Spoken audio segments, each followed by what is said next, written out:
လူတွေမှာသွေးအရေးကြီးတယ်လို့အင်ဂျင်တွေမှာအင်ဂျင်ဝိုင်ကအရေးကြီးတယ်။အင်ဂျင်ဝိုင်ကဘာတွေလှုပ်ဆောင်ပေးတာမို့လို့အရေးကြီးတယ်လို့ပြောရတာလေ။ဆိုတော့အင်ဂျင်ဝိုင်ဘာကြောင့်အရေးကြီးလဲသိရဖို့ဗီဒီယိုလေးကိုအဆုံးထိကြည့်ပေးပါ။ Okay အင်ဂျင်အတွင်းမှာလဲပတ်နေတဲ့အင်ဂျင်ဝိုင်ရဲ့လှုပ်ဆောင်ချက်တွေကိုမျှဝေပေးပါမယ်။အင်ဂျင်ဝိုင်မှာလှုပ်ဆောင်ချက်၅ချက်ရှိတယ်။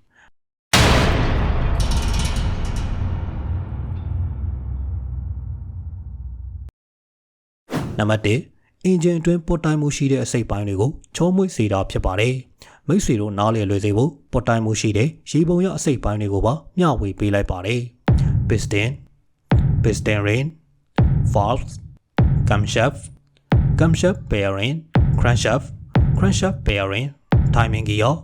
cylinder wall စသဖြင့်ရှိပါတယ်။နံပါတ်2အင်ဂျင်အတွင်းမှာရှိတဲ့အစိတ်ပိုင်းတွေအတွက်တန်ကြေးတက်ခြင်းကနေလည်းကာကွယ်ပေးတယ်။နံပါတ်3မတန်ရှင်းတဲ့အမုံမားလေးတွေကြောင့်ဖြစ်ပေါ်လာနိုင်တဲ့ဆိုးကျိုးတွေကိုတားဆီးပေးတယ်။ဘလို့ပုံစံမျိုးလဲဆိုတော့အင်ဂျင်ဝိုင်စီးဆင်းနေတဲ့တခြားမှာအကြောင်းအမျိုးမျိုးကြောင့်ရှိနေတတ်တဲ့အမုံအမွားတွေကိုတည်ဆောင်ပြီး oil filter ထဲမှာစစ်ထုတ်ပေးတာဖြစ်ပါတယ်။နံပါတ်4အင်ဂျင်အတွင်းလည်ပတ်နေတဲ့အစိတ်အပိုင်းတွေအတွက်ကူးလန့်အနေနဲ့လည်းလှုပ်ဆောင်ပေးပါတယ်။နံပါတ်5ဆလင်နာအတွင်းနေရတဲ့ piston ကြားထဲမှာရှိနေတဲ့အဟာလေးကိုလည်းဖြည့်ပေးပါတယ်။အဲလိုဖြည့်ပေးလိုက်တဲ့အတွက်piston အတက်ဆင်းလို့ရတော့ချောမွေ့စေလို့ engine performance လည်းပိုကောင်းလာစေပါတယ်။ကဲဒီလောက်ဆိုရင် engine 1ရဲ့လှုပ်ဆောင်ချက်နဲ့ပတ်သက်ပြီးနားလည်လိမ့်မယ်လို့မျှော်လင့်ပါတယ်။သိချင်တာရှိရင်လည်း comment ကနေမေးခဲ့လို့ရပါတယ်။ကားနဲ့ပတ်သက်တဲ့အကြောင်းအရာတွေတနည်းအားထဲမှာကြည့်ရှုနိုင်ဖို့ channel လေးကို like and subscribe လုပ်ခဲ့ဖို့မမေ့ပါနဲ့။ကားချစ်သူအားလုံးစိတ်ချမ်းသာခြင်းကိုယ်ဤချမ်းသာခြင်းနဲ့ပြည့်စုံကြပါစေခင်ဗျာ